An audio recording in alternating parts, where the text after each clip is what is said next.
அனைத்து ஆன்மீக உள்ளங்களுக்கும் வணக்கம். வாய் திறந்து பேச வைத்த என் குருநாதரையும் வணங்கி நம்மளுடைய AskTotal.comல தொடர்ந்து நிறைய ஆன்மீக தகவல்களை நம்ம பார்த்துக்கிட்டு இருக்கோம். நிறைய ஆன்மீக நிகழ்வுகளை பார்த்துக்கிட்டு இருக்கோம்.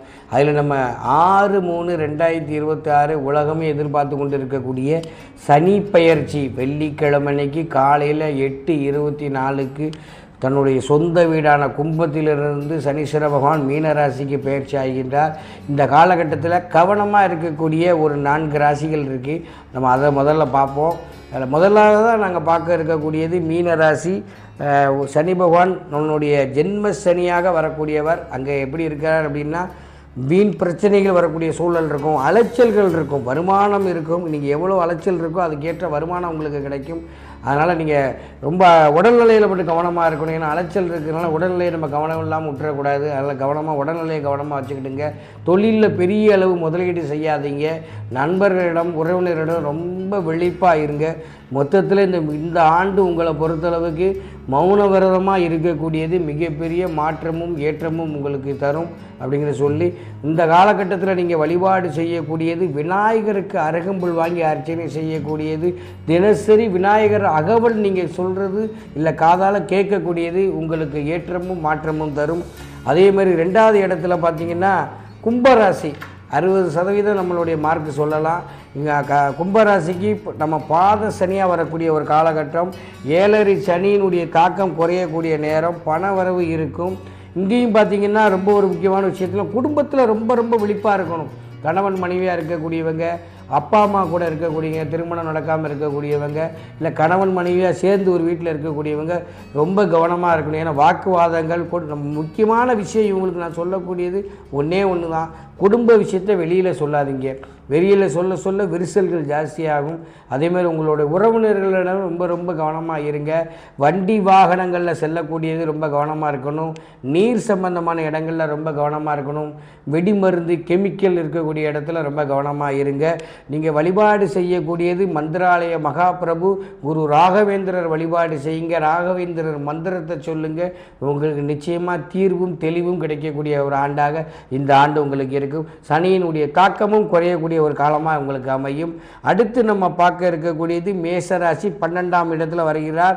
55 மார்க்கள் கொடுக்கக்கூடிய ஒரு சூழலில் தான் இருக்குது. விரைய சனியாக 7.5 சனி ஆரம்பிக்கக்கூடிய காலமாக இருக்குது. அதனால் நீங்கள் கவனமாக இருக்கக்கூடியது முக்கியமாக இருக்கக்கூடிய ஒரு விஷயம் என்னென்னு பார்த்தீங்கன்னா, தாயினுடைய கால் பகுதியை ரொம்ப கவனமாக பார்த்துக்கிடுங்க. உங்களுடைய வண்டி வாகனங்களில் செல்லும்போது உங்களுடைய கால் கைகள் இந்த எங்கெல்லாம் நம்ம எலும்பு சம்பந்தமான இடங்கள் கனெக்ட் ஆகுதோ அந்த இடத்த நீங்கள் ரொம்ப விழிப்பாக கவனமாக பார்த்துக்கொள்வது ரொம்ப சிறப்பு. அதேமாதிரி இரவு நேர பயணத்தை கண்டிப்பாக தவிர்த்துருங்க. யார்கிட்டையும் வண்டி வாடகைக்கு வாங்குறதோ இரவல் வாங்கி அடுத்தவங்க வண்டியை வாங்கிட்டு போனீங்கன்னா நிச்சயமாக விபத்து நடக்கக்கூடிய ஒரு சூழலும் உங்களுக்கு இருக்கும். அதனால் ரொம்ப விழிப்பாக இருங்க. இரவு நேர பயணத்தை தவிர்த்துருங்க. வழக்குகள் எதுவும் இருந்ததுன்னா சுமூகமாக போகிறதுக்கான சூழலை உருவாக்குங்க. வாக்குவாதங்கள் பண்ணாதீங்க. ஏன்னா நீங்கள் செய்யக்கூடிய வாக்குவாதங்கள் ஒன்று பெரிய லெவலில் கொண்டு போய் உங்களுக்கு தீர்ப்புகள் வேறு மாதிரி மாற்றக்கூடிய சூழல் வந்துடும். அதனால் நிதானத்தையும் அமைதியும் கடைபிடியுங்கள். நீங்கள் வழிபாடு செய்யக்கூடியது ஸ்ரீராமர் வழிபாடு செய்யுங்க. ராமநாம சொல்லுங்கள். உங்களுக்கு இருக்கக்கூடிய பிரச்சனைகள் விலகி போகும். நல்லதே நடக்கும். அடுத்து நம்ம பார்க்க இருக்கக்கூடியது சிம்ம ராசிக்காரங்க. முழுக்க உடல் சார்ந்து இருக்கக்கூடிய மக்கள் இவங்க தான். அஷ்டமத்து சனியில் இருக்குது. அதனால் வெளியூர் பயணங்கள் போகக்கூடியதில்லை. ஒரு வேளை சூழல் இருந்தது வேலைக்கு போகணும் இல்லை வெளியூர் சூழலுக்கு போக வேண்டியது இருக்குன்னா ஒரு முறைக்கு 4 முறை யோசித்து கண்டிப்பாக போகிறதுக்கான சூழல் எல்லாம் கவனமாக பார்த்துட்டு போங்க. ஏன்னா வெளியூர் பயணத்தினால சில பிரச்சனைகள் தடைகள் இருக்கும். பொருட்களுக்கு நம்ம தொலையக்கூடிய சூழல் இருக்கும். நகை பணம் செல்ஃபோனு விலை உயர்ந்த பொருட்கள் நம்ம தொலைஞ்சு போகக்கூடிய சூழல், கவனம் இல்லாமல் சிதறலில் விடக்கூடிய சூழல் இருக்கும். அதேமாரி குழந்தைகள்கிட்ட இருந்து நமக்கும் குழந்தைகளுக்கு இருக்கக்கூடிய பாண்டிங்கில் அந்த உறவுகளில் நிறைய குழப்பங்கள் வரும். தேவையில்லாமல் அடுத்தவங்க பேச்சை கேட்டு பூத கண்ணாடி வச்சு குழந்தைங்கள பார்க்காதீங்க. உங்கள் குழந்தைங்க சிறப்பான முறையில் தான் வளருவாங்க. நீங்கள் பூத கண்ணாடி போட்டு பார்க்குறதுனால அவங்களுக்கு ரொம்ப கஷ்டப்படுறாங்க.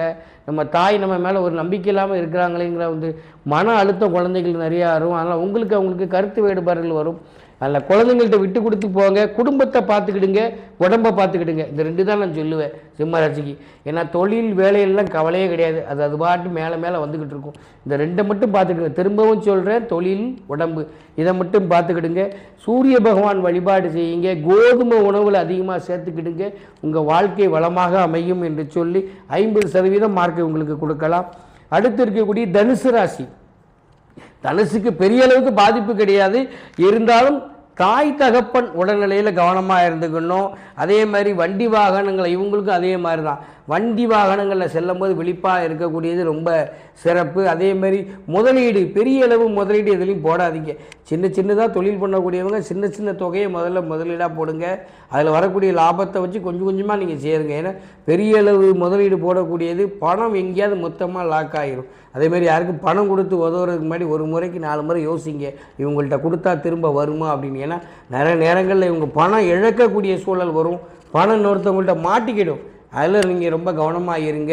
தாய் தகப்பன் கூட இருக்கக்கூடியவங்க ரொம்ப ஒற்றுமையாக இருக்கக்கூடியதில் ரொம்ப என்ன சொல்லக்கூடியது, உடல் ஆரோக்கியத்தில் சின்ன குழப்பம் வந்தால் கூட டக்குன்னு போய் ஆஸ்பத்திரியில் போய் மருத்துவரை பார்க்கக்கூடியது உங்களுக்கு மிகப்பெரிய வளர்ச்சியை தரும், உடல் ஆரோக்கியத்தை காப்பாற்றும். நீங்கள் வழிபாடு செய்யக்கூடியது உக்கிரமாக இருக்கக்கூடிய தெய்வங்கள், அது எந்த தெய்வமாக இருந்தாலும் சரி, காளி, துர்க்கை, இந்த மாதிரி எந்த தெய்வம் உங்களுக்கு அருகில் இருக்கக்கூடிய தெய்வம் உக்கிரமான தெய்வங்கள் இருக்கோ அந்த தெய்வத்தை நீங்கள் தினசரி காலையில் கும்பிட்டுட்டு போங்க. உங்களுக்கு வரக்கூடிய தீவினைகள் அனைத்து விலகி செல்லும், வாழ்க்கை வளமாக அமையும். உங்களுக்கு 70 மார்க் கொடுக்கலாம். மற்றபடி பொருளாதாரத்தை, நகை வாங்கக்கூடியது, வண்டி வாகனங்கள் வாங்கக்கூடியது, சொத்து வாங்கக்கூடிய யோகம் உங்களுக்கு இருக்குது இந்த காலகட்டத்தில். அதனால தான் உங்களுக்கு 70 மார்க் கொடுத்துருக்கோம். நல்லதே நடக்கும், தீர்வு கிடைக்கும், தெளிவு பிறக்கும். நன்றி. மீண்டும் அடுத்த இதில் நம்ம பார்க்குறோம். 2ஆம் பாகத்தை நம்ம பார்ப்போம்.